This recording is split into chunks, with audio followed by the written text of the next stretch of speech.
JK Yadav Films present JK Yadav Films.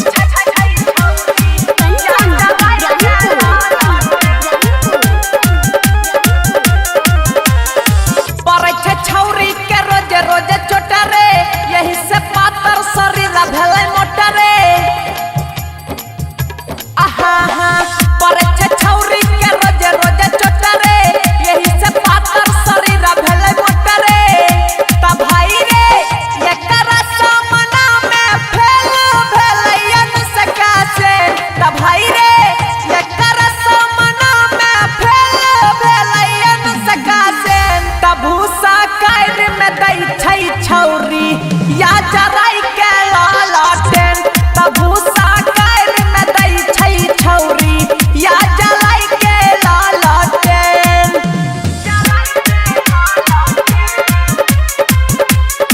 JK Yadav Films.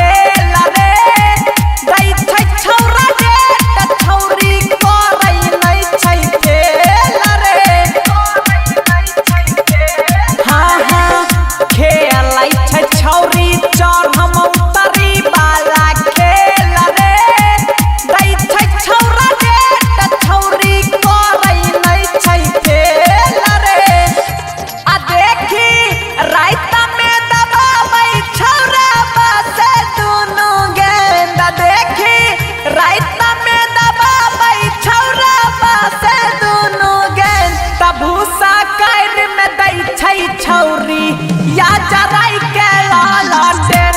त भूसा कायर में दै छै छौरी या जराई के लालटेन।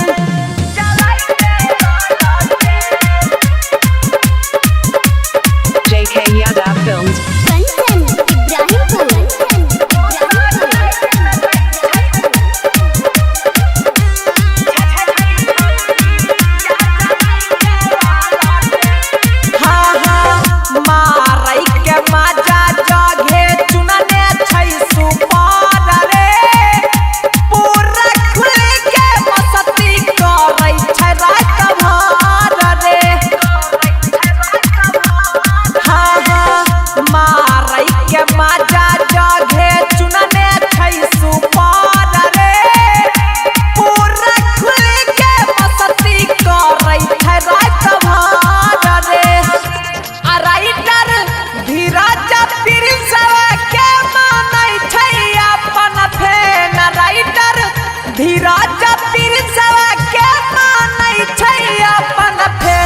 भूसा कायर में दै छै छौरी या जराई के लालटेन। त भूसा कायर में दै छै छौरी या जराई के लालटेन। JK Yadav Films.